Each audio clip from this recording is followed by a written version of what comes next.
Bom dia, pessoal. Dentro de alguns minutos estaremos dando início, certo? A professora está com alguma instabilidade na internet, mas ela já está entrando.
Bom dia a todos.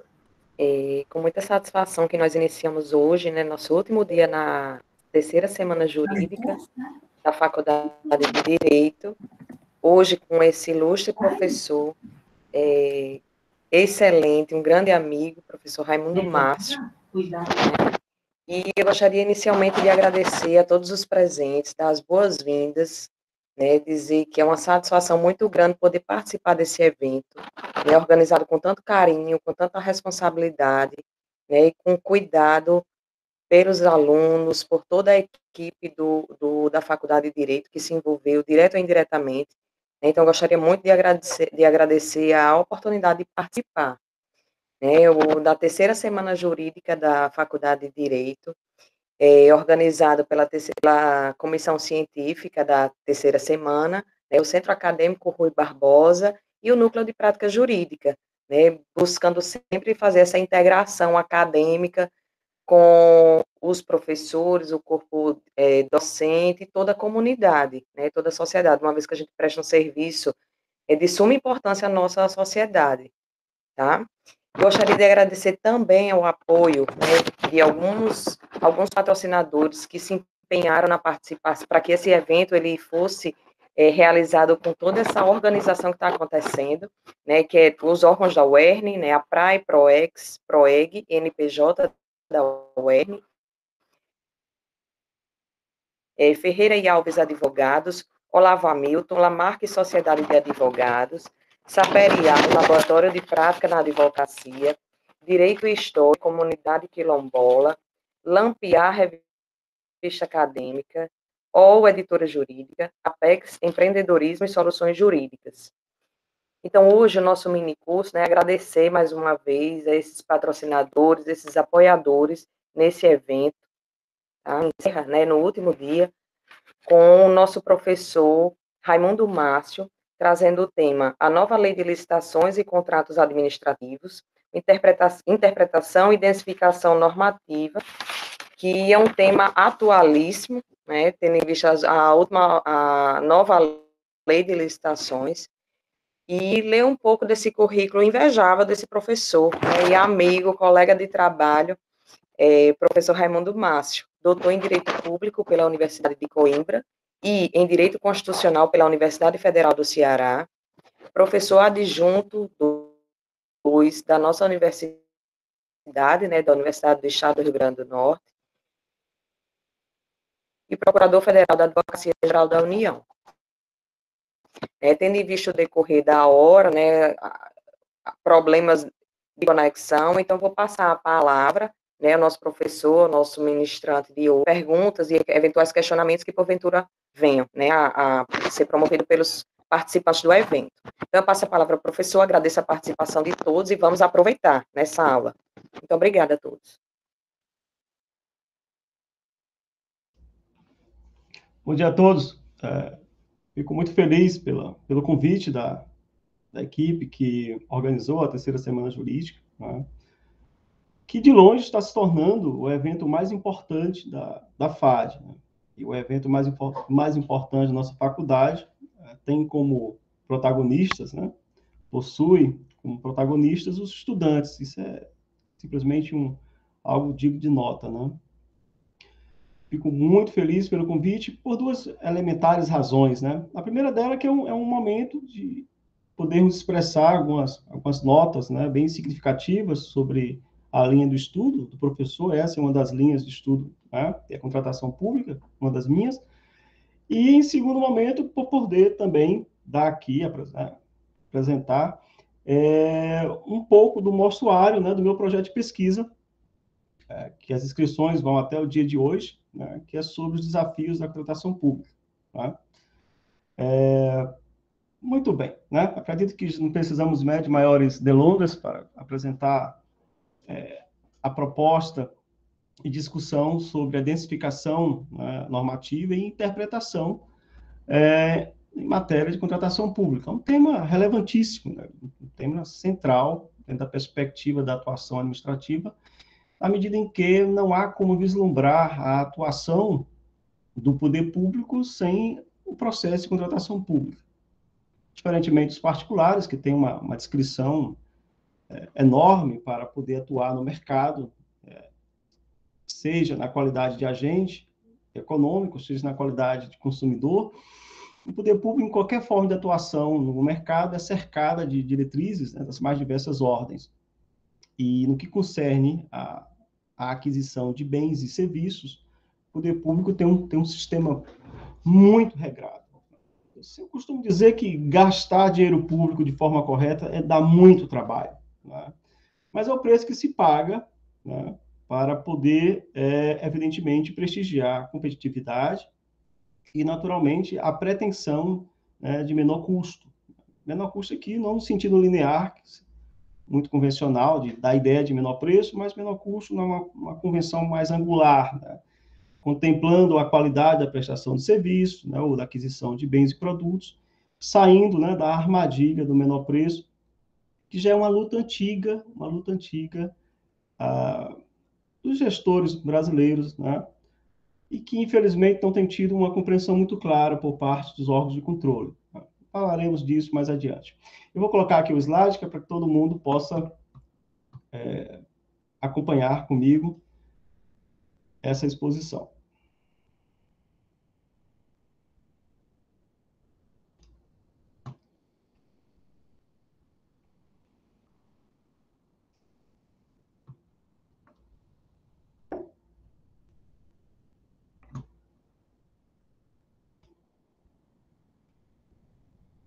Bom. Muito bem, né? O título todos já sabem, né? Decorre, evidentemente, de uma maturação muito clara do processo legislativo brasileiro em matéria de contratação pública. Nós tivemos uma legislação antiquíssima, né, anterior à Lei 8.666/93, e mais recentemente a nova lei, que é a Lei 14.133/2021, muito esperada já pelo público que trabalha com contratação pública.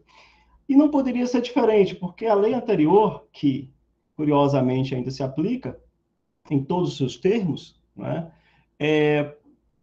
possuía alguns claros equívocos de análise com relação aos prognósticos do regular processo de contratação pública, notadamente no que concerne ao poder de descrição do gestor sobre determinadas matérias, e que a nova lei, felizmente, tentou, né, corrigir. Vamos lá. Primeira coisa que nós temos que entender é que essa lei demorou muito. Ela foi partejada ao longo dos últimos 5 anos com a ferro e fogo, e que felizmente veio a lume, né, veio com uma proposta substitutiva no Senado, e que vingou, conseguiu agradar gregos e troianos, de certo modo, e teve o beneplácito, né, da aceitação parlamentar. E isso não quer dizer, evidentemente, que seja uma lei que não tenha também os seus dilemas, né? Mas é uma lei que contempla, né, em grande medida, os clamores dos gestores públicos e, por que não dizer, dos doutrinadores que trabalham sobre a temática, né? Toda lei, de um modo geral, é uma potência, né? Precisa ser transformado em ato, né? E no caso da legislação brasileira, é uma potência em diversos sentidos. É uma potência enquanto dimensão interpretativa e é uma potência enquanto dimensão executiva, né? A lei cria para os intérpretes possibilidades, né, que vão muito além daquilo que o texto traduz. Mas isso, de modo nenhum, pode ser, né, uma forma de interpretação que desprenda, né, os prognósticos, né, legislativos. Ou, em termos mais claros, nós não podemos negar o sentido original de um texto, nós podemos aperfeiçoá-lo, só não podemos dizer um não para ele. E esse talvez seja um dos maiores problemas que se tem hoje, né, no universo da interpretação jurídica no Brasil, tá? De modo geral, os voluntarismos, né, dos intérpretes têm feito esse pecado, né, que é negar o sentido original dos textos e, a partir de um filtro político sobre as suas mais diversas compreensões e mundividências, passa a exercer uma pretensão normativa que não tem lugar no texto da lei, né? E isso aqui não é uma crítica a nenhuma pessoa em particular, mas é um problema sistêmico, e em todas as áreas, no processo penal, processo administrativo, na atuação administrativa, eleitoral, em todas as áreas. Isso é algo muito claro. E isso tem feito com que gerasse cada vez mais incertezas, né? E aí é onde vem a ideia, né, da circularidade inevitável, né? Ou seja, a interpretação é exercida para poder, evidentemente, identificar as matrizes do texto, texto normativo, texto legal, as formas de execuibilidade da lei, que, por sua vez, vai exigir mais densificação normativa, seja através de regulamentos, de instruções normativas, e por aí vai.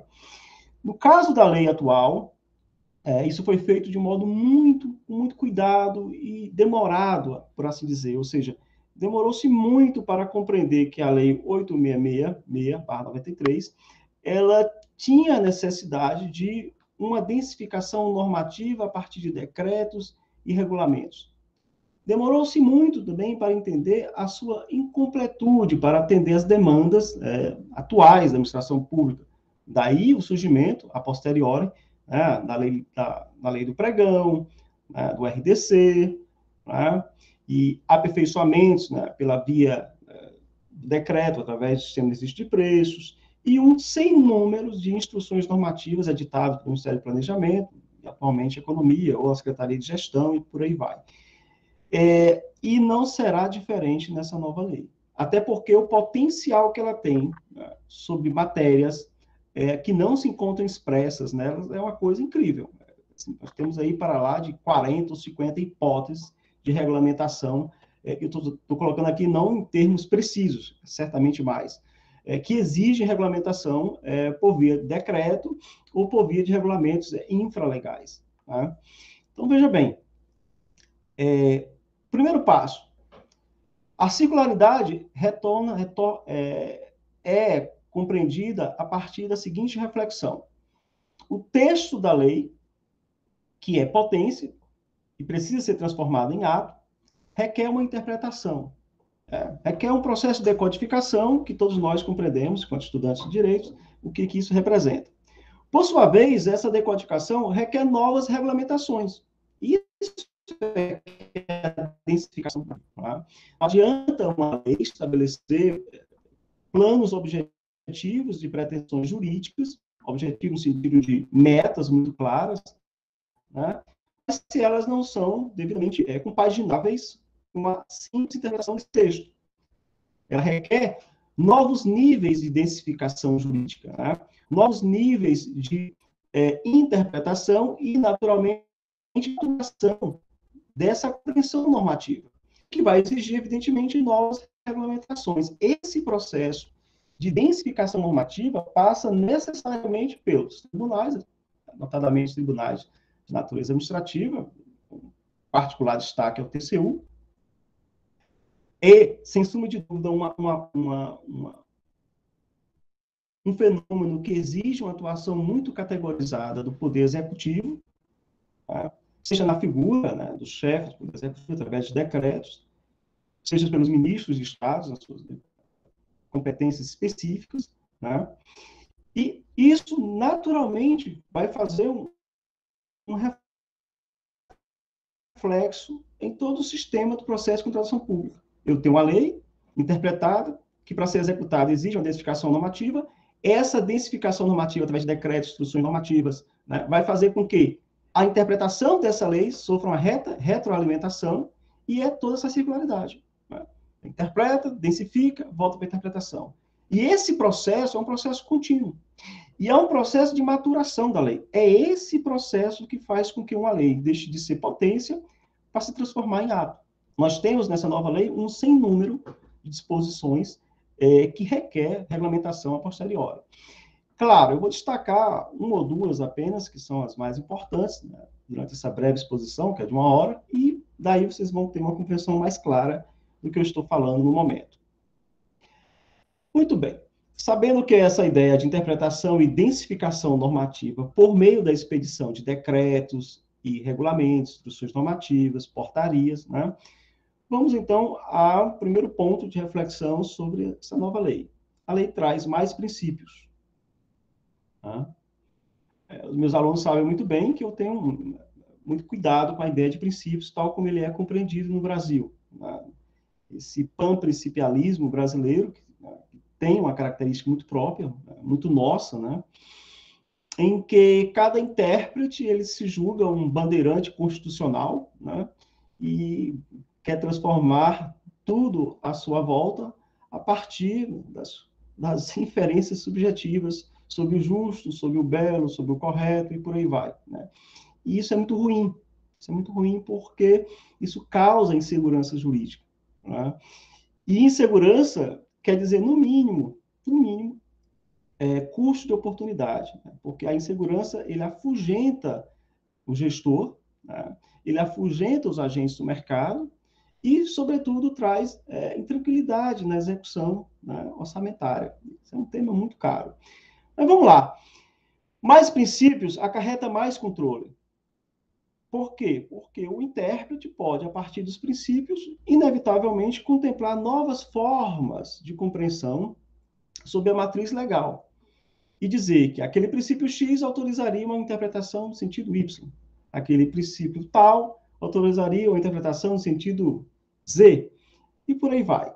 Né? E aqui eu não estou nem adentrando na possibilidade, aliás, nada remota, né, de que algumas pessoas interpretem os princípios, né, com interesses inconfessáveis. Né? Não estou nem adentrando nesse mérito. Estou partindo do pressuposto que todos são bem intencionados.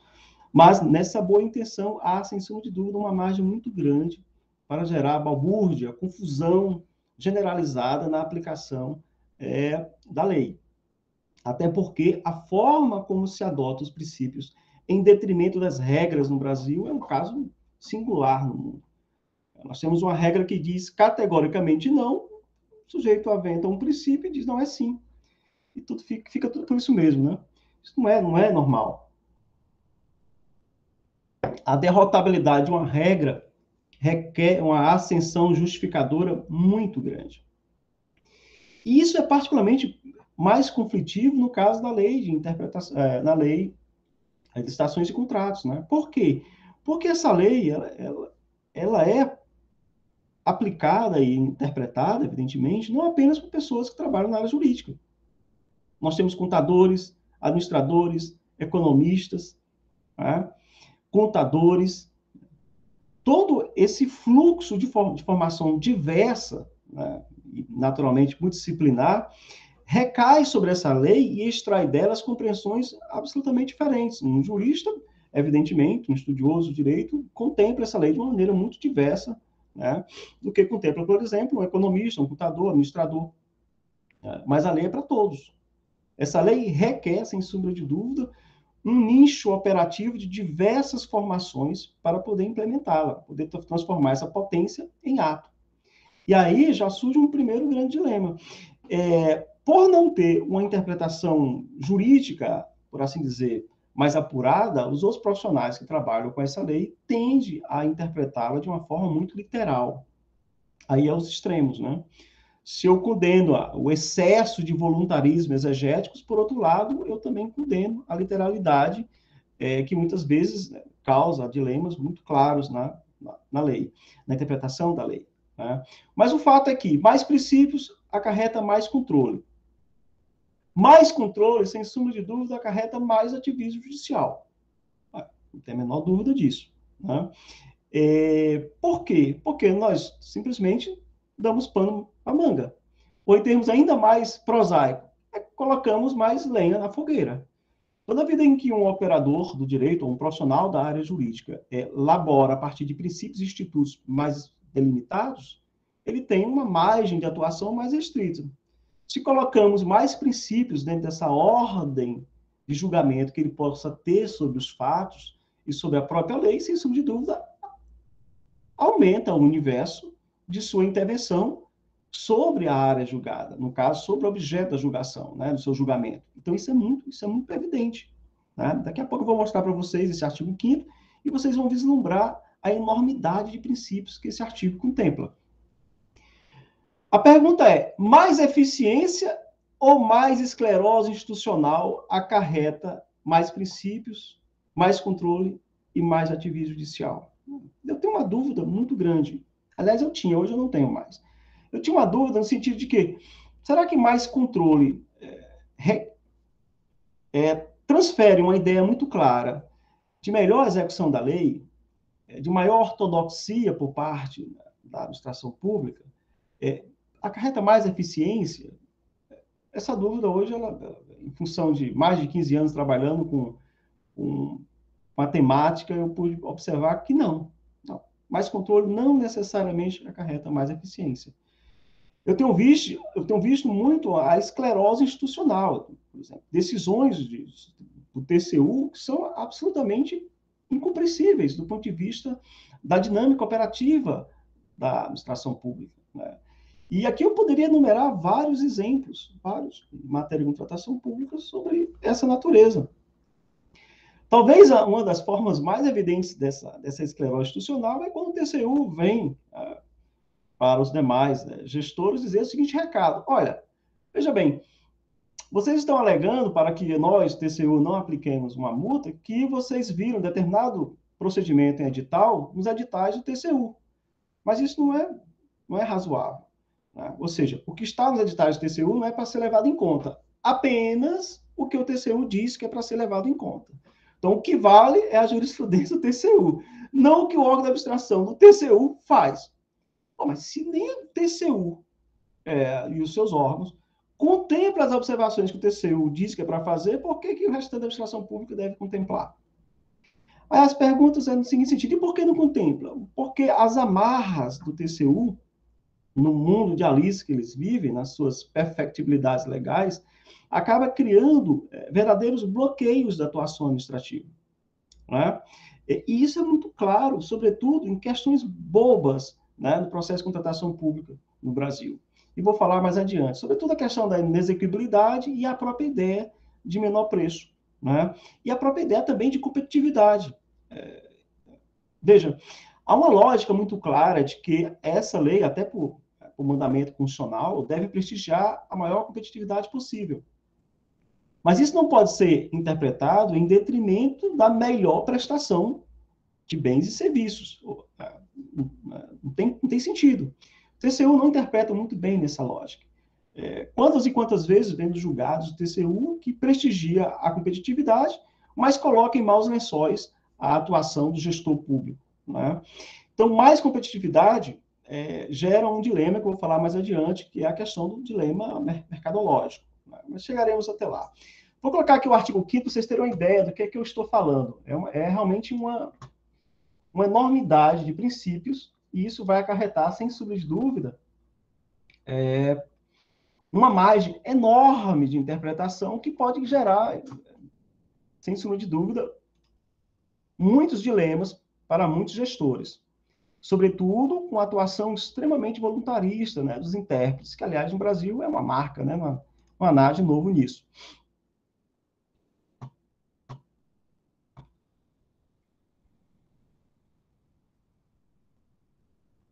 Bem, aqui está o artigo 5º, lindo e maravilhoso, né? Na aplicação desta lei, serão observados os princípios. Aí começa, minha gente, da legalidade, da impessoalidade, da moralidade, da publicidade, da eficiência, do interesse público, da probidade administrativa, da igualdade, do planejamento, da transparência, da eficácia, da segregação de funções, que é importante, da motivação, da vinculação edital, do julgamento objetivo, da segurança jurídica, da razoabilidade, da competitividade, da proporcionalidade, da celeridade, da economicidade, do desenvolvimento sustentável, assim como todas as disposições da Lei de Introdução ao Direito Brasileiro. Enfim, é um verdadeiro caldeirão de princípios, né? Se bem aplicado, isso não causará dilemas, mas a experiência, né, que não se improvisa, né, tem denunciado que esse caldeirão de princípios tem causado muitos dilemas. Por quê? Porque muitas vezes um profissional interpreta um princípio como se fosse um trunfo, e que ele sobrepõe sobre qualquer outra lógica de análise jurídica. E quando isso é feito pelos tribunais, isso é particularmente complicado, né? Por quê? Porque, infelizmente, os tribunais tendem a assumir uma ortodoxia interpretativa a partir dos princípios que suprime, né, a possibilidade de análise das circunstâncias verificadas pelo gestor público durante a execução de um contrato, por exemplo, ou durante uma contratação. Isso tem uma inferência muito clara, muito visível, muito evidente, quando formos falar sobre os obstáculos do mercado. Vamos colocar aqui essa lei maravilhosa, que é a nossa LINDB, né? E que naturalmente foi alterada a partir do artigo 20, pela Lei 13.655/2018. Né? E aqui está essa lei. Aqui está, a partir daqui. Essa lei é maravilhosa, porque ela tentou aproximar a realidade da atuação administrativa no Brasil para os nortes compreensivos de uma atuação jurídica consequencialista. Não é aqui a figura estrita e pura de um pragmatismo jurídico, né? O que seria, de certo modo, reprovável. Mas que o gestor público, denunciando os limites da sua atuação, denunciando, por conseguinte, os obstáculos de ordem normativa que se verificavam à época da contratação pública e à época da execução do contrato, né? Denunciando todos esses aspectos, eles devem ser considerados durante a eventual análise dos órgãos julgadores, né? Essa interpretação sobre a gestão pública, né, deve, por conseguinte, considerar os obstáculos e as dificuldades reais do gestor e as exigências das políticas públicas a seu cargo, sem prejuízo dos direitos dos cidadãos, né, dos administrados. Essa lógica é uma lógica muito bem-vinda, né, porque é a frase comum nessa área, né? Ser controlador de obra pública, né, julgador de obra pública e de obra pública feita, é muito mais fácil do que verificar as adversidades e possíveis vias, né, de solução de problemas enquanto a obra está sendo construída, enquanto a prestação está sendo realizada, e por aí vai. Então, essa compreensão de que o gestor deve denunciar os seus obstáculos, os seus limites de atuação, é muito importante, sobretudo com esse novo cabedal absolutamente normado de princípios que se encontra no artigo 5º dessa lei. Muito importante isso.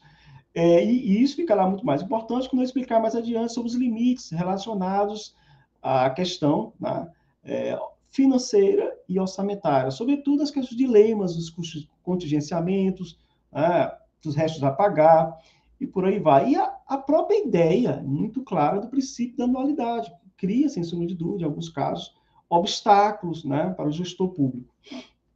E não estou querendo dizer que esses obstáculos não sejam, dentro de uma lógica ampla das regras, né, que norteiam a administração pública, que eles não sejam justificáveis, mas que eles podem, em dados bem singulares, criar, sem sombra de dúvida, muitas adversidades para os gestores.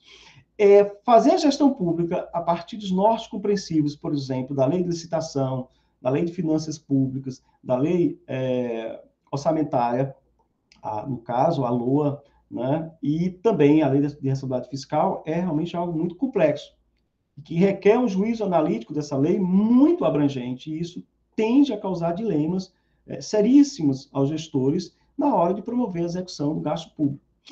Veja, isso eu não estou nem considerando o mercado, que é outro plano de análise, né, no qual essa lei vai ter uma dificuldade enorme de ser implementada. Vamos lá, vamos sair daqui e vamos colocar o que estávamos antes para a gente acompanhar e progredir. E o tempo está passando muito rápido, me preocupa um pouco. Vamos lá.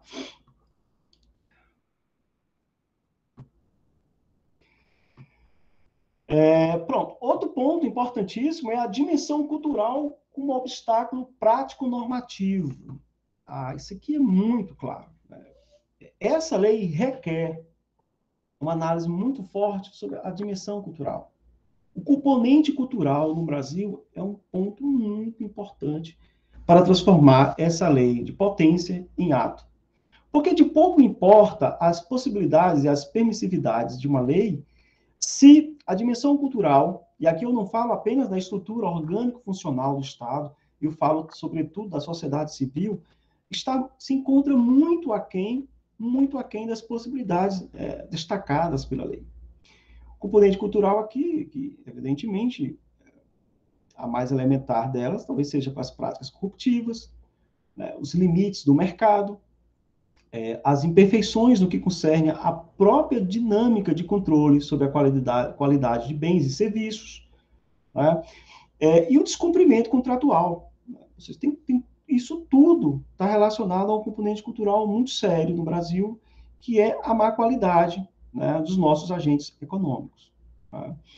Eu costumo dizer para todo mundo que um dos maiores obstáculos aos resultados na contratação pública não advém propriamente da administração pública, mas do mercado.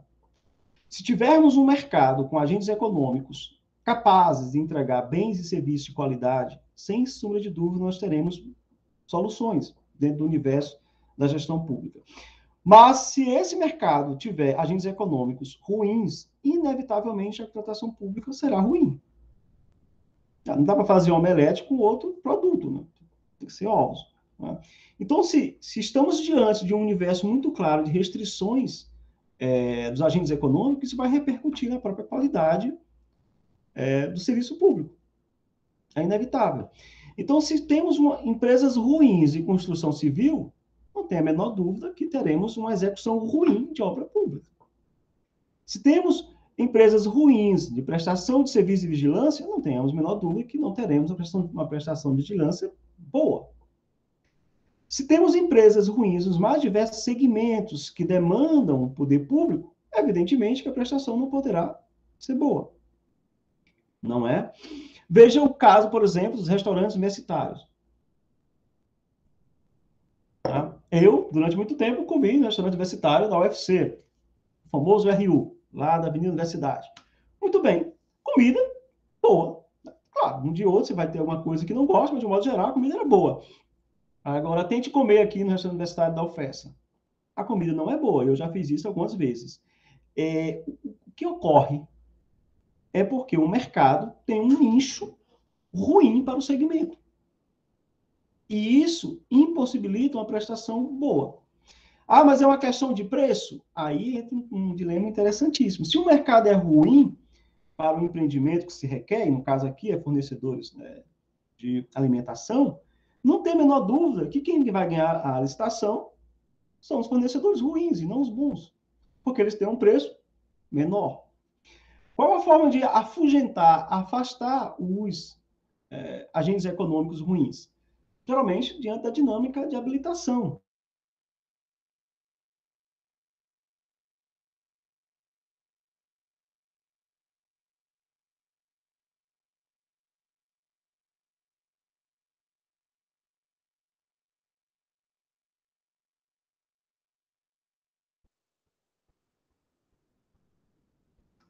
Estão me ouvindo? Acho que eu tive uma queda rápida. Caiu sim, professor, mas já voltou. Caiu, voltou agora. Obrigado, agradeço.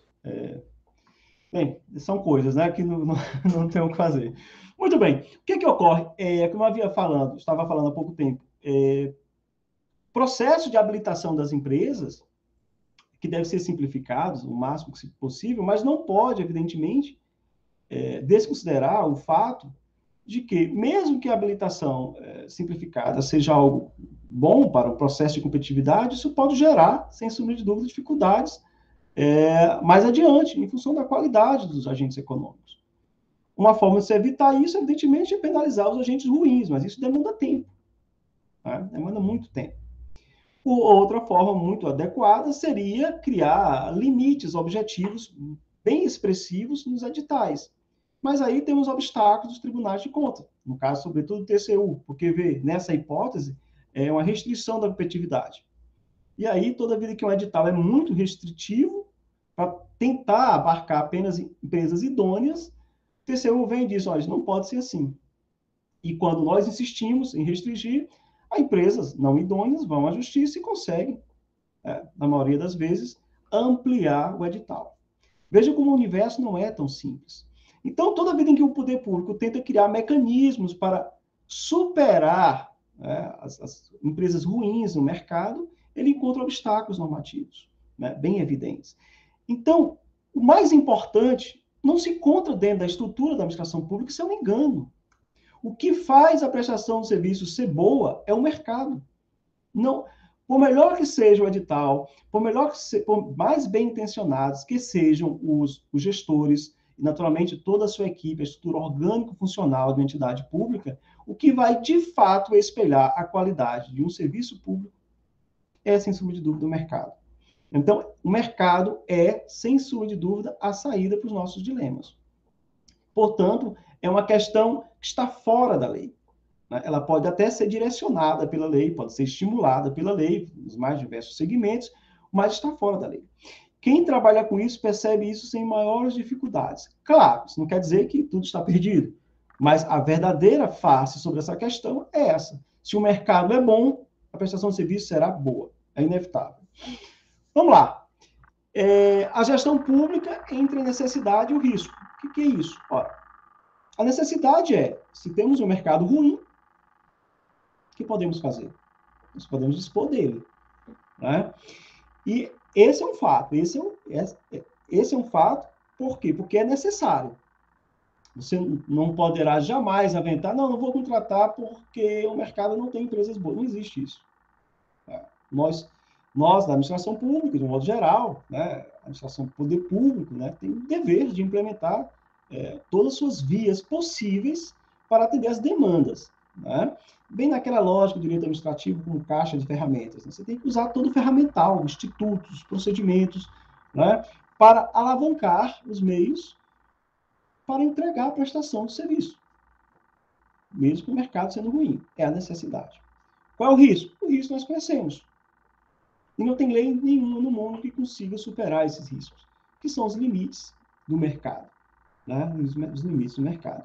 Esses limites, muitas vezes, podem ser parcialmente superados por regramentos normativos, como eu já falei, mais exigentes, e apenas a ideia de inexequibilidade não resolve o problema, e isso pode ser discutido em outro momento, não dará tempo de discutir todos esses aspectos sobre a questão de um preço inexequível, mas é isso. Continuando. Bem, interpretação normativa pelo menos para nós da área do direito, pode parecer um tanto quanto redundante, né? Mas é porque a interpretação ele pode assumir nuances diversas da meramente normativa, né? A interpretação pode ser econômica, por exemplo. A interpretação econômica sobre os fatos e os eventos do poder público, que possui um código diferente do direito, o código do direito está associado, evidentemente, a vislumbres, né, por assim dizer, mais abstratos, né? Ideia de justiça, do justo, do equânime, e por aí vai. A interpretação econômica ela trabalha, evidentemente, com a ideia da escassez e a ideia dos resultados. A ciência econômica nada mais é uma ciência que tenta divisar, de identificar, né, de modo muito claro, a ideia de que se a escassez é inevitável, temos que trazer o maior resultado possível em função dessa escassez, né? Então, a ideia de interpretação econômica, ainda que não possa ser desprezada, mas ela não traduz o relevo, né, da compreensão analítica da interpretação jurídica, que é a interpretação normativa, né, que alcança fins. Afinal de contas, a economia não é um fim, né? Não é um meio. Mas a interpretação normativa, ele contempla fins. A ideia do justo, do equânime, e por aí vai. Então, a interpretação econômica não é, de maneira nenhuma, análise econômica do direito. Aí já estamos num nível um analítico muito mais bem aperfeiçoado, né? Por quê? Veja bem, é muito comum a crítica, né, de que a análise econômica do direito está destronando o direito, né? Ou seja, cria-se uma perspectiva funcionalizadora do direito. Por que funcionalizadora? Porque coloca o direito na ideia de função, de um objetivo econômico, né? É muito comum essa crítica, e ela é pertinente em parte. No que interessa a nós, nesse momento, sobre a lógica da análise econômica do direito, é que não podemos desprezar procedimentos e institutos que são antieconômicos e que podem ser, evidentemente, aperfeiçoados e que podem levar em consideração questões de mercado e aperfeiçoar, inclusive, a prestação do serviço público e gerar maior economicidade para o poder público. E isso é um ponto que deve ser levado em consideração. Ou seja, não podemos vislumbrar o direito a despeito de toda a sua importância, os fins, né, mais nobres, que é a ideia do justo, né, tudo mais, mas não podemos desprezar que esse fim pode, em algum momento, em alguma fase, em alguma instância, pode estar equivocada. E pode existir outra forma menos onerosa, mais prática, mais eficiente, que seja possível. Tão somente observando as consequências econômicas dessa atuação. A análise econômica do direito, e aqui é um reducionismo absurdo, porque esse é um tema muito complexo, ele contempla esses aspectos. Né? Como fala o Pascoal Domenech, um professor espanhol, né? Olha, a ideia de análise econômica do direito não é suprimir o direito pelo econômico, é considerar o econômico pelo direito. Né? Não só o econômico, ele passa a ser um componente de análise. E nem é o mais decisivo. Ele só não pode ser totalmente desprezado, como algumas vezes em função de regramentos, por assim dizer, não muito adequados, para não dizer contraditórios ou contraprodutivos ou contraproducentes. Vamos lá. Lei geral, né, no vasto universo normativo do direito público. Isso aqui é um ponto muito importante. A Lei Geral de Licitação ela se insere dentro de um amplo universo de regulamentações do poder público. Ela é só mais uma. E se ela é só mais uma, ela não pode ser interpretada isoladamente. Ela se insere num conjunto amplo de regramentos normativos que exigem um processo de harmonização. Esse processo de harmonização, isso não é muito difícil de entender, a sua complexidade, porque contempla mais diversos nortes de análise, ele exige parcimônia do intérprete. Né? Quando se interpreta uma norma de licitação em contrato, você tem que também não esquecer que existe uma norma, por exemplo, de finanças públicas, né? No orçamento, que existe um regramento, por exemplo, na CLT, e há um casamento muito forte nos contratos públicos entre as normas juslaboralistas e administrativistas, ou do regime jurídico administrativo. Tá? Então, assim, o que acontece? Ao inserir o processo de contratação pública no universo vasto do domínio do direito público, nós consideramos aí, de fato, os limites não contemplados objetivamente na lei de licitação. Talvez um dos mais evidentes deles seja o orçamentário financeiro. Quantas e quantas vezes os gestores encontram-se numa situação de verdadeiro colapso no que concerne a sua capacidade de atuação em função de limites orçamentários financeiros. E eu nem estou falando aqui, por exemplo, dos contingenciamentos ainda, nem de figuras, né, tanto quanto danosas como contas resta a pagar. Eu estou falando, por exemplo, nas hipóteses em que apenas a dinâmica do princípio da anualidade já representa um freio ao gasto público. E um limite para as realizações, por exemplo, a dotação de orçamento e por aí vai. Esse é um tema que parece fácil, mas às vezes causa um inibidor na gestão pública. Outro caso é quando o empenho já está feito, tudo está muito claro, e o pagamento tem que ser realizado. E o mercado não entrega o produto e o serviço. O poder público licitou, fez tudo bonitinho, fez o contrato, tem a fiscalização, mas o gestor não entrega. Ah, mas não tem a fiscalização, então vamos aplicar a penalidade administrativa. Mas isso não resolve. Se isso resolvesse, seria fácil. Né? Claro, ela é necessária já para colocar essa empresa, esse agente econômico, já num marco muito claro de que ele não é idôneo. Mas, se o produto não é entregue, paciência. Não tem o que fazer. Em alguns casos, até pode-se admitir uma rescisão e uma contratação emergencial, mas nem todo caso é possível. Então, o que acontece? O poder público fica sem a prestação de serviço ou aquisição de bem ou material, seja lá o que for. Tudo por quê? Tudo por conta do mercado. Lembra lá o componente externo, o mercado? A qualidade do mercado é que define a qualidade da prestação de serviço? Eis um bom exemplo.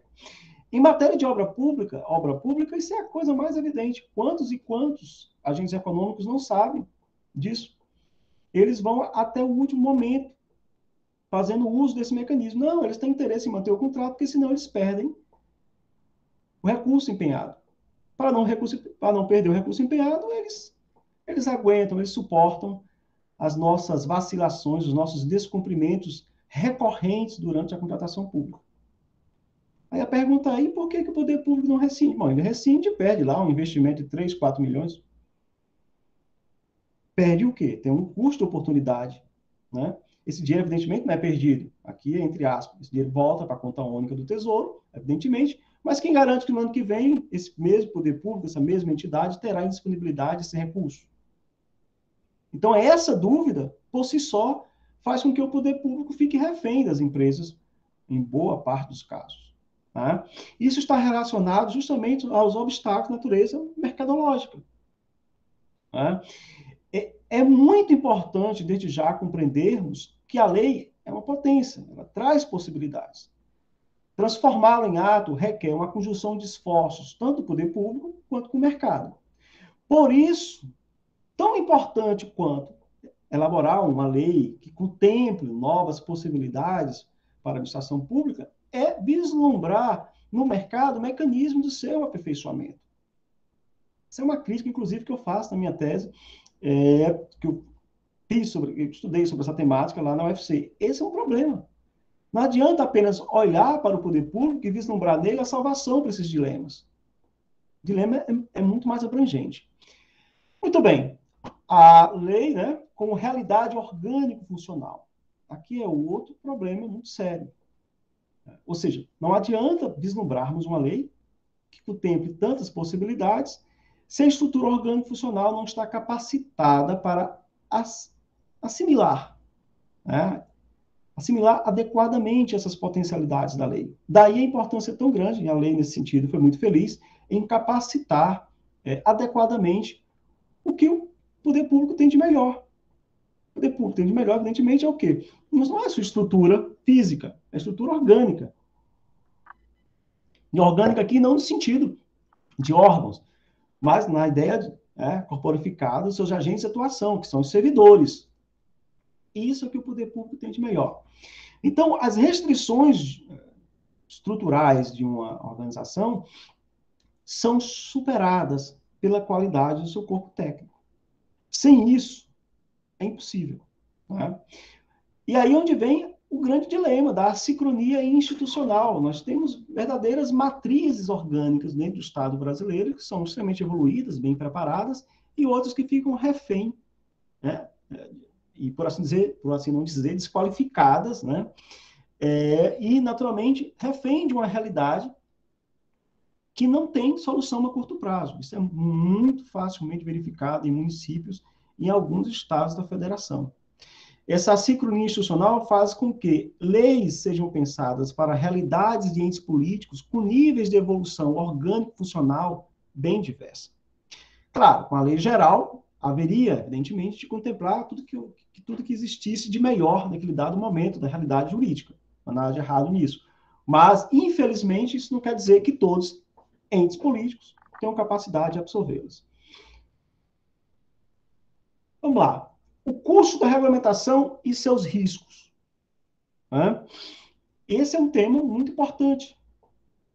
Se a lei é uma potência, e se eu mencionei que ela requer um amplo juízo analítico dos gestores para regulamentar, e aqui gestor no sentido maior da palavra, né, no caso, chefe do Poder Executivo e os ministros de Estados, ele vai contemplar necessariamente a ideia de flexibilidade, que é um tema muito importante. A flexibilidade nos textos normativos vai gerar discricionariedade, que, por sua vez, vai contemplar ainda mais responsabilidade.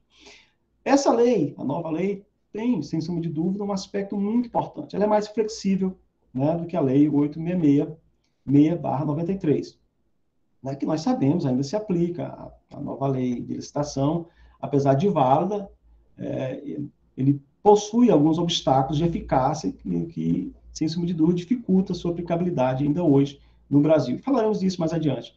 A lei atual ainda tem 2 anos. Isso é bom, esse período longo é muito importante, que é para o poder público ir maturando as possibilidades da nova lei.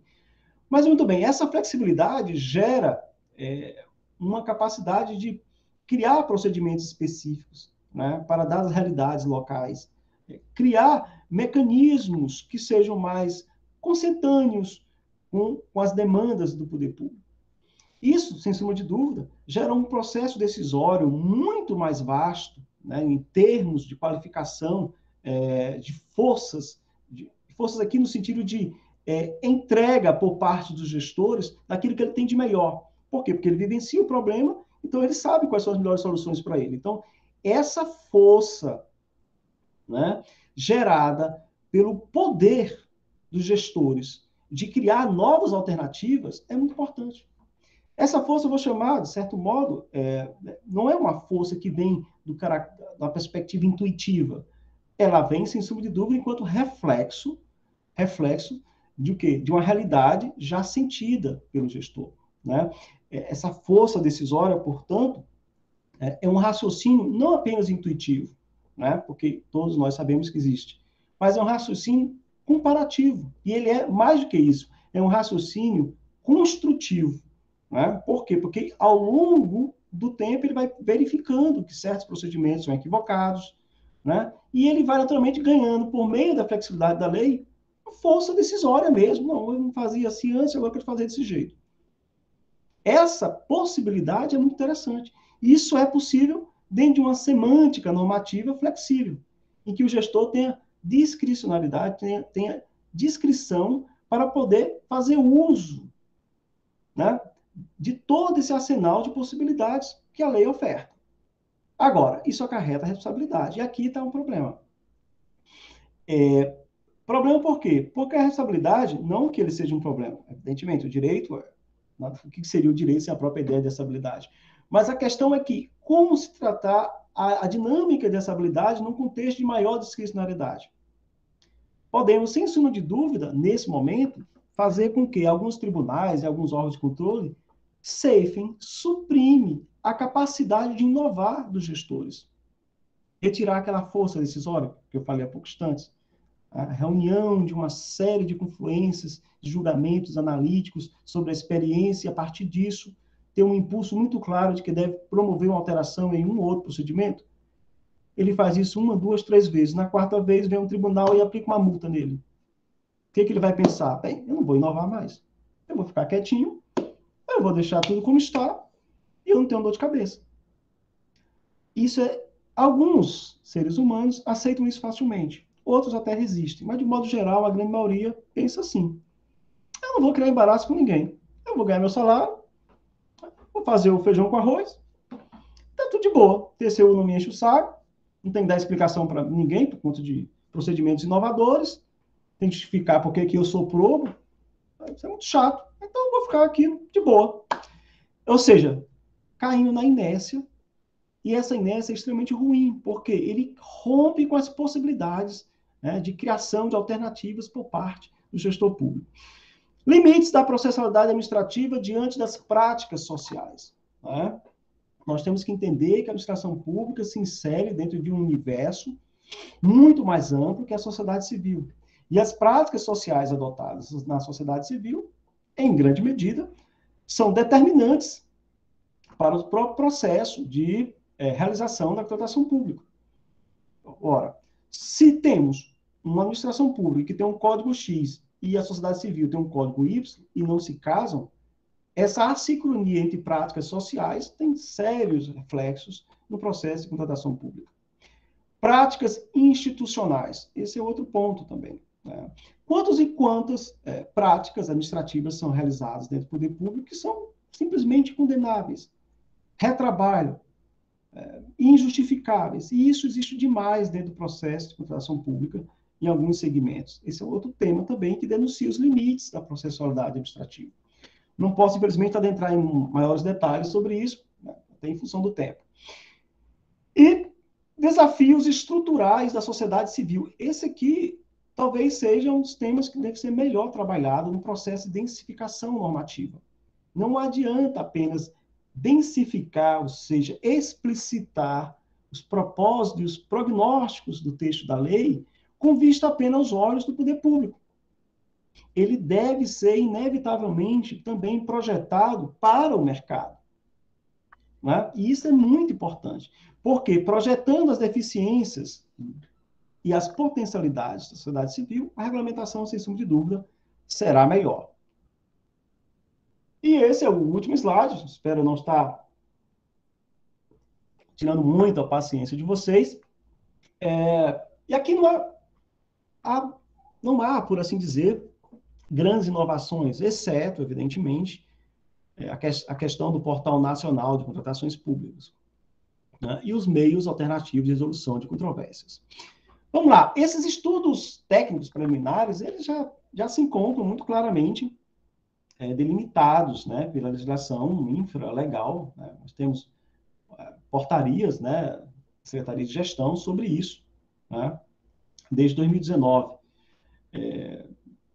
Da mesma forma, também temos as portarias sobre o Plano Anual de Contratações. Estudos técnicos preliminares é, sem sombra de dúvida, essencial. Né?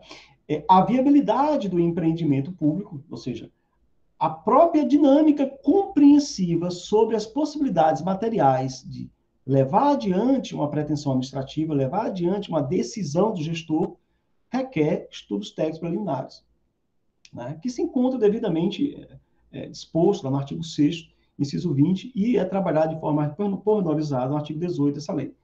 Não preciso, naturalmente, ler aqui para vocês. Matriz de risco. É outro ponto muito importante, né, que a lei traz, e também não é novidade, porque a dinâmica de risco já é muito bem compreendida pela administração pública. E aí eu perguntei por que acontecem os dilemas. Acontecem os dilemas porque as vias de solução da matriz de risco dependem do mercado. E se o problema está justamente no mercado, o que se pode fazer?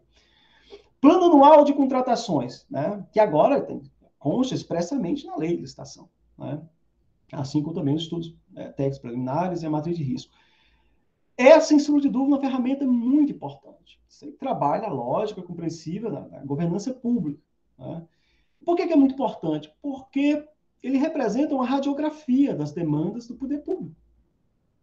Ele não representa apenas uma reprodução linear e acrítica das demandas de um ano para outro.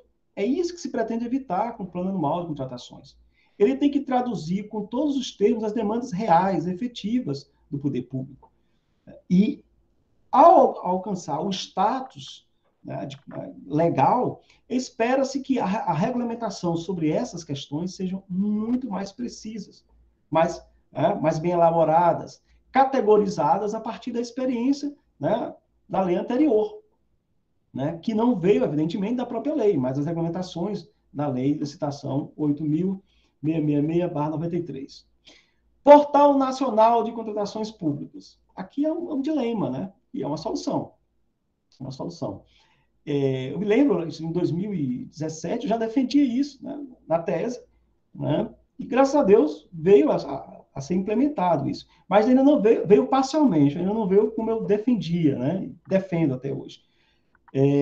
O Portal Nacional de Contratações Públicas compreende, na verdade, um ideário muito claro, né? Nós precisamos reunir, coligir todo o fluxo decisório sobre as contratações públicas do país em um único universo de análise. Isso vai permitir que realidades locais, regionais e nacionais tenham um reflexo muito claro das potencialidades de contratação pública. E, por outro lado, permitir que exista um controle social muito mais abrangente e efetivo sobre o que se contrata no Brasil. Esse portal nacional ainda não existe e, por conta disso, isso tem sido um dos maiores obstáculos para a aplicação da nova lei. E creio eu que isso vai demorar um bocado. Esse talvez seja um maior dilema no que concerne a aplicação da nova lei antes do período da vacácio, no fim da aplicação da lei 8.666/93, que não é vacácio, perdão. Não é porque a lei atual se encontra efetivamente válida, né, e aplicável. No entanto, há dificuldades operacionais ou prático-procedimentais, e uma delas é o próprio Portal Nacional de Contratações Públicas. Deixa eu colocar aqui para vocês, que isso aqui realmente faz sentido eu colocar, para vocês entenderem o que eu estou dizendo com maior riqueza e detalhe. Né?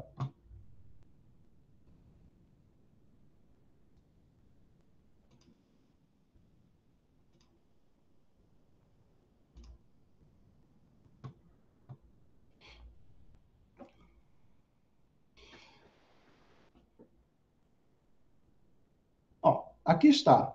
Para os efeitos desta lei, os órgãos e entidades da administração pública, né, deverão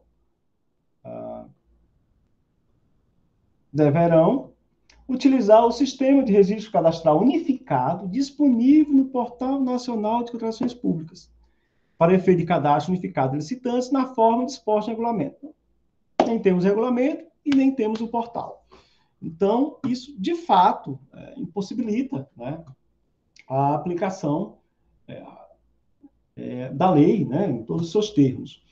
Dentre outros aspectos que, se eu for falar aqui, evidentemente vai demorar muito tempo e estamos já no limite. Espero só um pouquinho a parcimônia de vocês, só para falar o último item.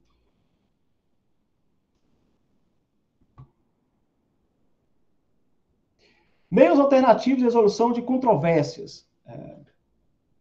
Bem, esse daqui, minha gente, sem sombra de dúvida, talvez a temática mais relevante que eu vejo para tentar superar alguns gargalos, né, no processo de contratação pública.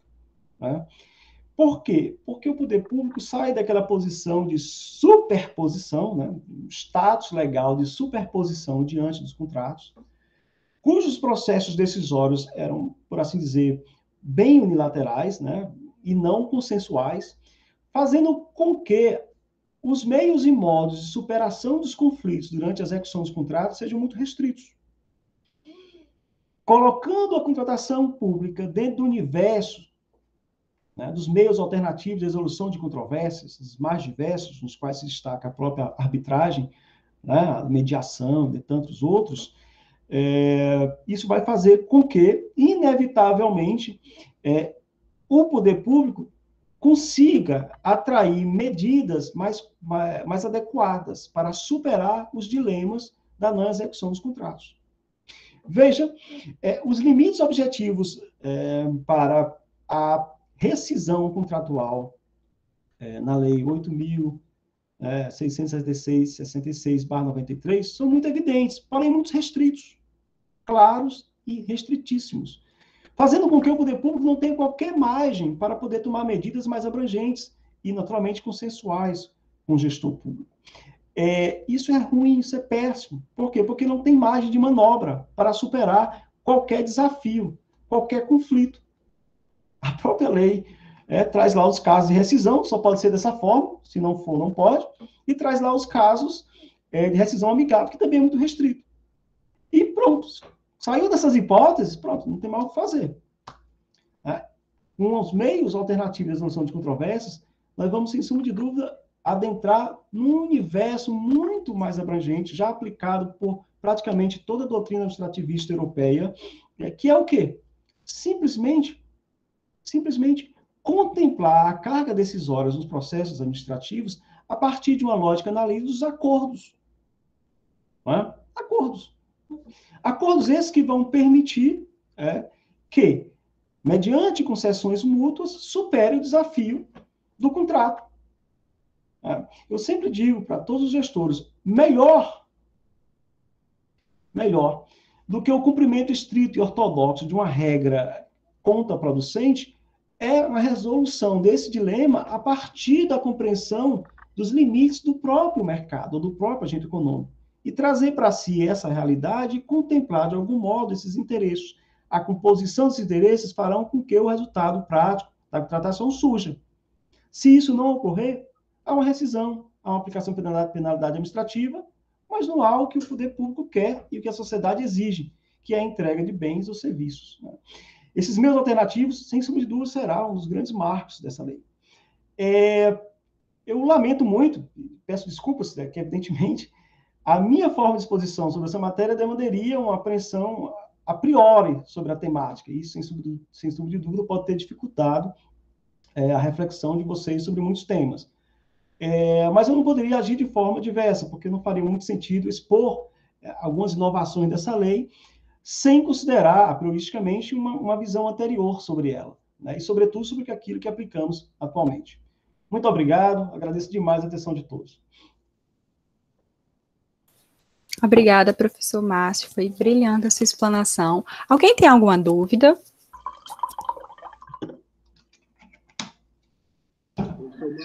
Eu tenho, assim, só mais que a gente... Não sei se vocês estão me ouvindo, Pode falar, Rogério, você queria falar? Não, pode ficar à vontade.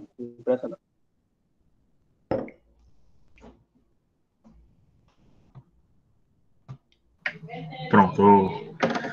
Acerca da visão do professor, que a lei, por ser bastante extensa comparado com as normas que são anteriores a ela, talvez os municípios encontrem uma certa dificuldade, né, em aplicar. Os municípios, sobretudo os municípios pequenos do interior, como é que o senhor acha que vai se dar essa aplicação por parte dos municípios? Muito bem. Um dos temas que eu defendo na minha tese, isso precisa ser aperfeiçoado até a publicação dela, que eu espero fazer no ano que vem, é justamente isso. Nós temos consórcios na área de saúde, nós temos consórcios em diversos segmentos, né, entre pequenos municípios e municípios polos, né? E nós já temos como contemplar normativamente a possibilidade de consórcios entre municípios em matéria de contratação pública. Isso seria uma forma, a meu ver, muito mais engenhosa, econômica e extremamente racionalizadora das potencialidades dos órgãos de gestão. Então, temos 5, 6 municípios, e aí o município, né, do Rogério aí, que é o Rogério Edmundo, né, é o maior daquela região, faz um convênio, um consórcio com os demais municípios e qualifica, evidentemente, toda uma estrutura para a contratação pública. E, a partir disso, uma equipe mais qualificada, que pode vir um ou outro servidor desse município, integrar essa estrutura e fazer todas as licitações. E, ao fim e ao cabo, permitir a realização desses contratos, podendo, inclusive, até descentralizar o acompanhamento desses contratos, né? No caso, eu não falo do fiscal do contrato, porque o fiscal do contrato tem que estar onde o contrato está sendo executado, evidentemente, mas eu falo a gestão do contrato em termos de fiscalização processual, né? Pode ser feito. Isso é uma via para superar isso. Essa sua pergunta foi muito feliz, porque aqui eu estou contemplando uma solução, evidentemente, que exige uma reunião de esforços dos municípios. Se vislumbrarmos uma solução a partir da lógica interna de cada município, não tem outra saída. A lei impõe isso, inclusive, que é a capacitação. O problema é justamente esse. Nós temos um déficit de capacitação. Né? Déficit. Aqui é um exemplo muito claro. Mossoró, aqui, Prefeitura Municipal de Mossoró. Houve uma composição com um novo prefeito e tal, e pegaram expertise para levar adiante o seu processo de contratação pública, uma boa parte de servidores nossos aqui da UFES. Né? Eu não vejo nada de errado nisso, e nem condeno. O fato é que isso comprova que mesmo o município do Porto de Mossoró não tem profissionais com expertise adequada para tratar essa matéria. Então, o problema é muito sério. Lembra que eu falei lá atrás que é o componente funcional? É isso aqui, é um dos problemas. Né? A lei traz potencialidades, mas esse é um problema muito sério. Né? Nós temos um déficit de formação nesse setor muito grande. Né? E isso é facilmente observado quando você trabalha no segmento. Tá? Eu não sei por que cargas d'água as pessoas não se empolgam muito nessa área e, naturalmente, isso faz com que eles se afastem da temática. E a razão é muito simples. E eu vou dizer aqui por que é muito simples, que isso não tem uma magia tão clara para tantos servidores. É porque é uma área que você tem muita estabilidade e você coloca o seu CPF na conta. Em jogo. Né? Dá algo de errado, alguém vai querer seu CPF. Né? Por que não fez isso? Por que não fez aquilo? Tal? E aí é nessa hora que o autocontrole tem que ter parcimônia. Eu sempre digo para as pessoas, eu não condeno a inaptidão.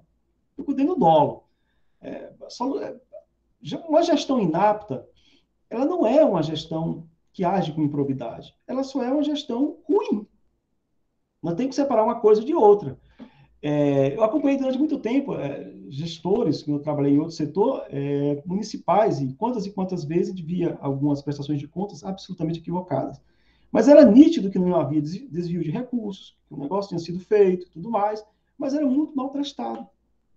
Os órgãos de controle têm que ter essa parcimônia, né? Essa sensibilidade para vislumbrar isso, e ir atrás de quem realmente causa dilemas.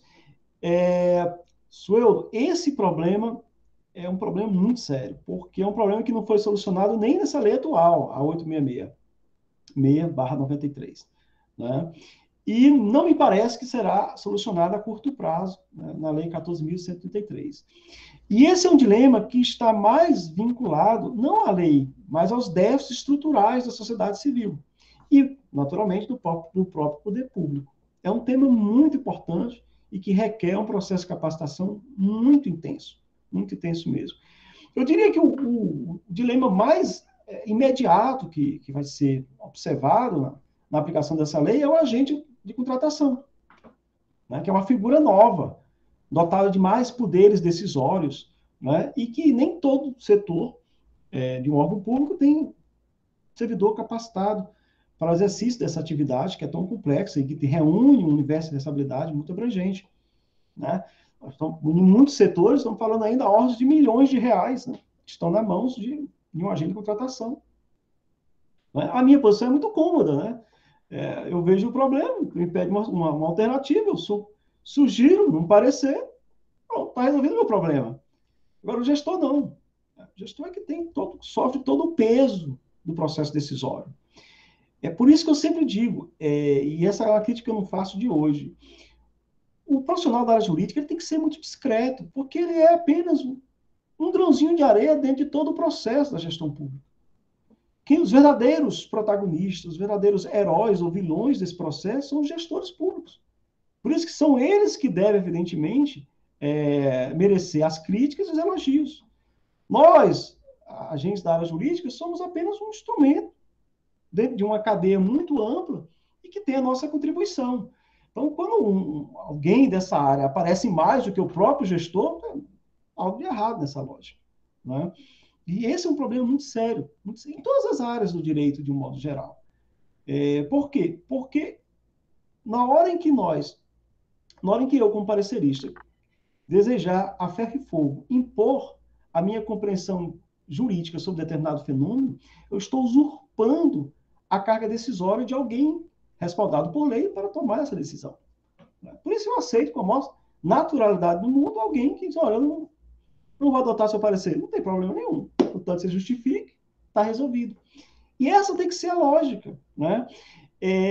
Claro, evidentemente, né, que muitas vezes os gestores, né, não são muito bem intencionados, a gente percebe isso claramente, aí tem outro tratamento, mas de modo geral é isso, né?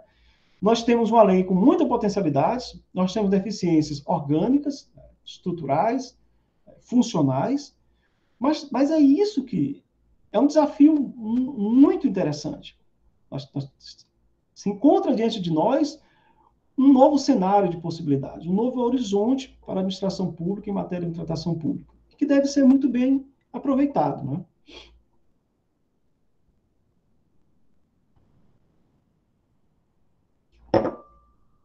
Bom dia, professor Márcio. Pois não, Jair? Grande explanação, muito boa. Está tudo ansioso, dia de sexta-feira. Professor, um ponto interessante que eu tratou é o fiscal do contrato. Né? Cá entre nós é quase uma figura inexistente, embora exista determinação legal específica.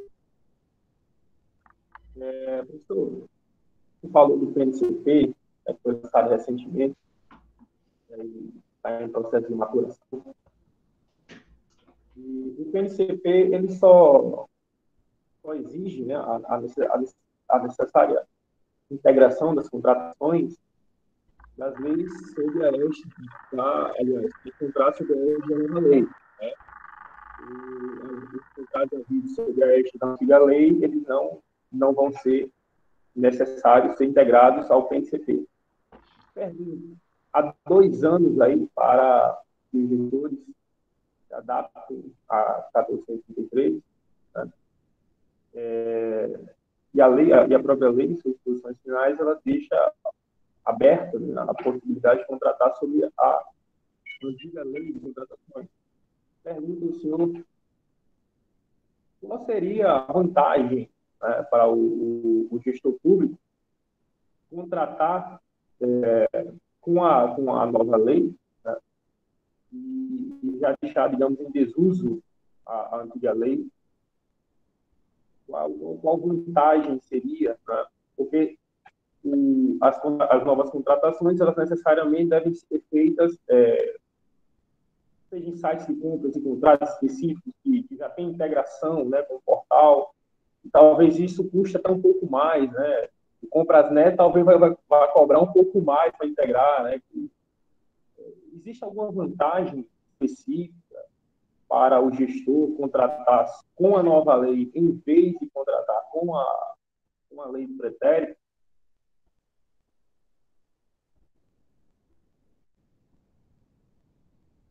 Rogério, muito boa a sua pergunta. A lei traz muitas potencialidades. Eu espero que você esteja me ouvindo. Espero que sim, né? A lei traz muitas potencialidades, né? Ela contempla uma dinâmica. Vocês estão conseguindo me ouvir? Estou aqui tudo muito paradinho aqui. Estamos, professor. Ótimo. Obrigado, Lara. Bem, a lei traz muitas possibilidades, sobretudo que concerne as práticas relacionadas à habilitação de empresas, ao processo de escolhas mais diversificado, no que concerne as modalidades licitatórias, as funcionalidades do pregão, né? A própria dinâmica compreensível do RDC para aperfeiçoar, né? Tudo isso compreende, né? Vantagens, né? A nova lei. Para além disso, ele trouxe também um juízo analítico sobre tratamento, né, dos contratos, né, da execução dos contratos, muito mais flexível. Isso também representa vantagem. O problema que eu vejo com essa nova lei é que ela exige, acima de tudo, um suporte estrutural por parte dos poderes públicos que, infelizmente, não será alcançado por a grande maioria deles.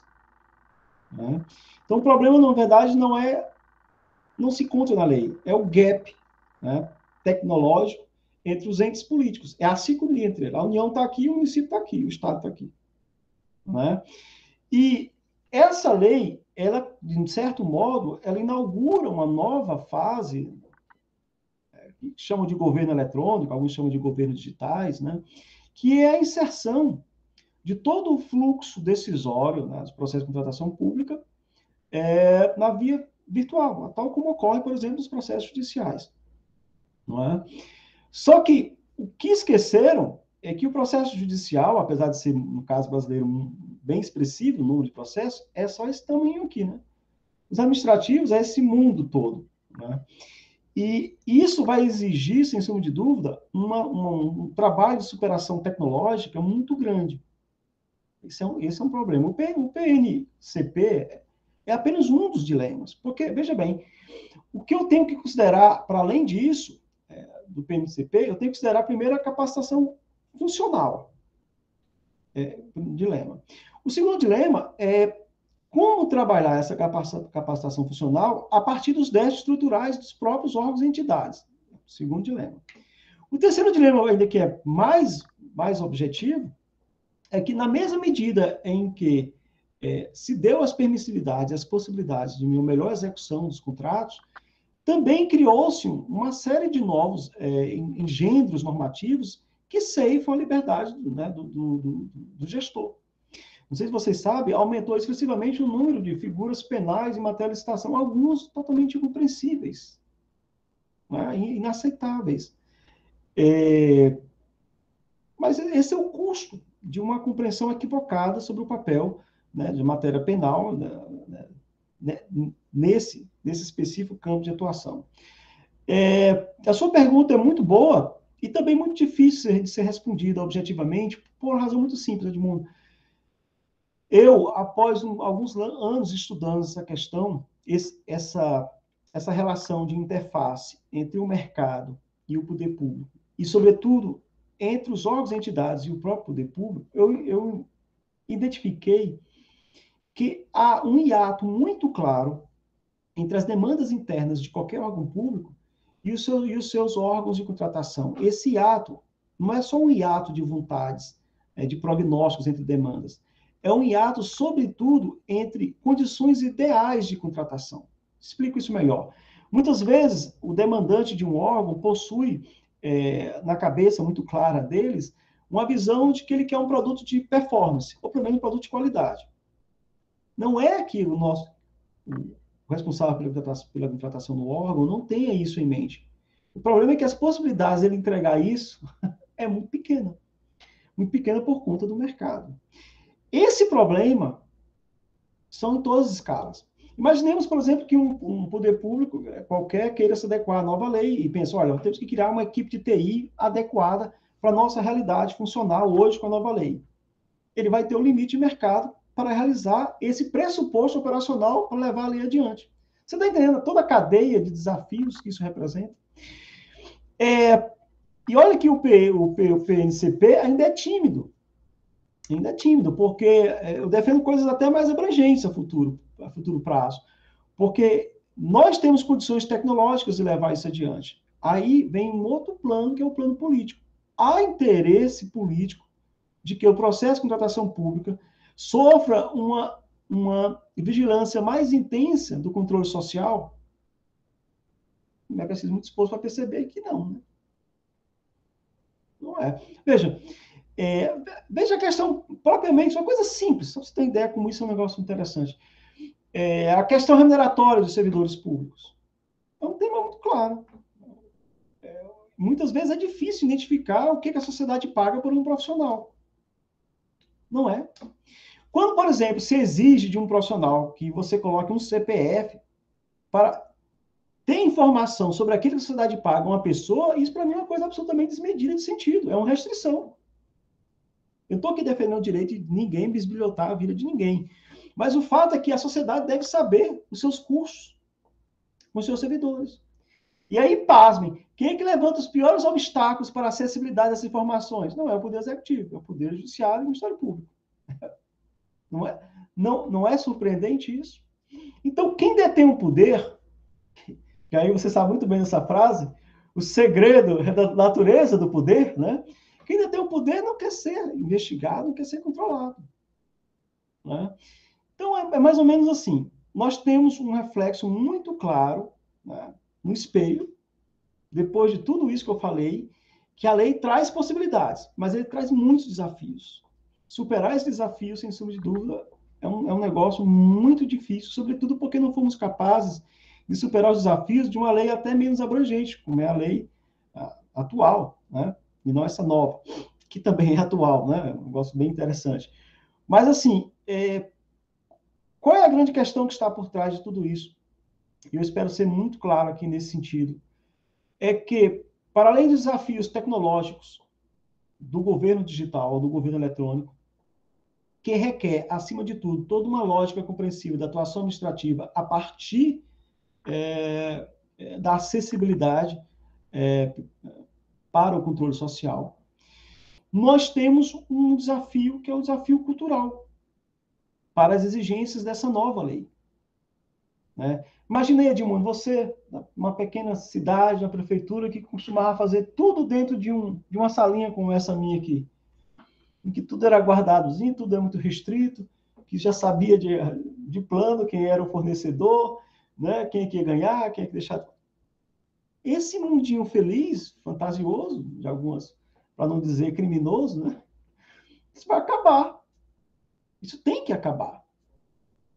Com o impulso do governo eletrônico, que isso vai aumentar, porque nós já temos essa lei, temos a própria lei que trabalha do governo digital, e essa vai ser uma realidade. Então, isso vai criar, sem dúvida, um embate cultural muito forte. Quem é que tem a ganhar com isso? A sociedade civil. Mas não nos esqueçamos, né, de que o poder sempre muda de faces, mas não muda a sua natureza, né? Então, vai sempre existir novas formas de tentar superar esse poder, né, de controle social, a transparência, a acessibilidade de informações. Enfim, é um tema muito complexo, né? Isso requer, naturalmente, um juízo analítico muito claro sobre os mais precisos pontos dessa lei. Mas, de modo geral e bem abrangente, há um desafio muito grande, inclusive até para o poder público federal, imagina para os estados e municípios, né?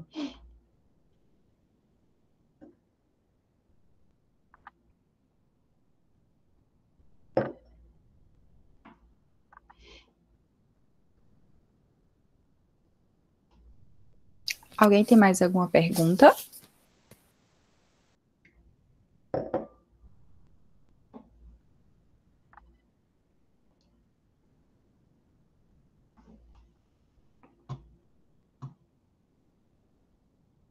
Acho que não, professor. Então, acho que a gente pode encerrar, porque já avisar a todos que a professora Karen não poderá participar. Ela estava se sentindo um pouco indisposta, pediu para que eu avisasse aqui a todos. Então, se o senhor tiver mais alguma consideração a fazer, fique à vontade. Tá.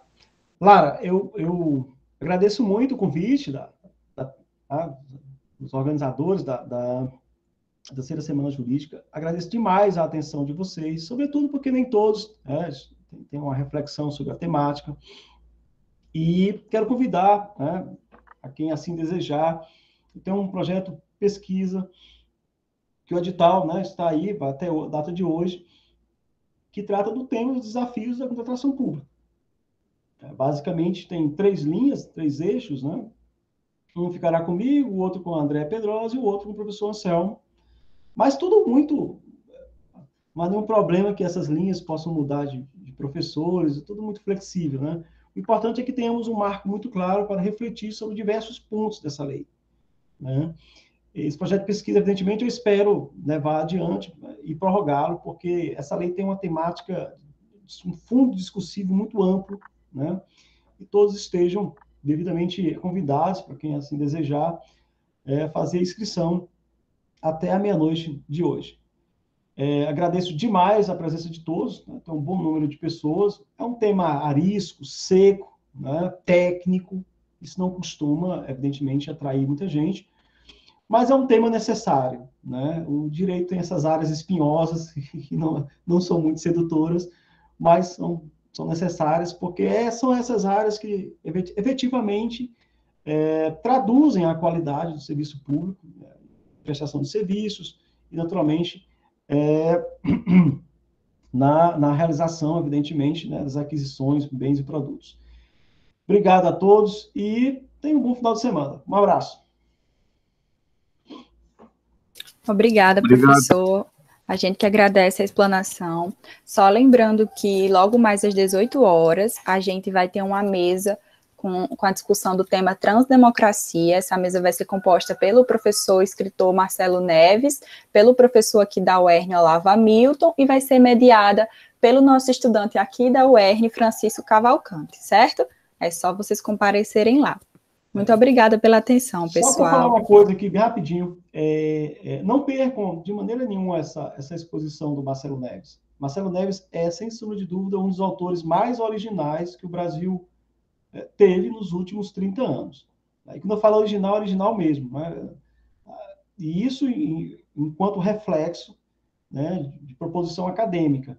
Você encontra livros de Marcelo Neves traduzidos para vários idiomas, e você encontra livros dele em diversas bibliotecas, né, na Europa. E eu já encontrei esses livros, que prova a qualidade do trabalho de Marcelo Neves. E isso é fato. Né? Então, assim, é uma oportunidade única, né, de ter alguém que realmente tem um cabedal de conhecimento singular, né, e que dispensa qualquer apresentação. Né? Eu vou fazer de tudo para acompanhar também essa palestra. Um abraço. Tchau, tchau. Obrigada, professor.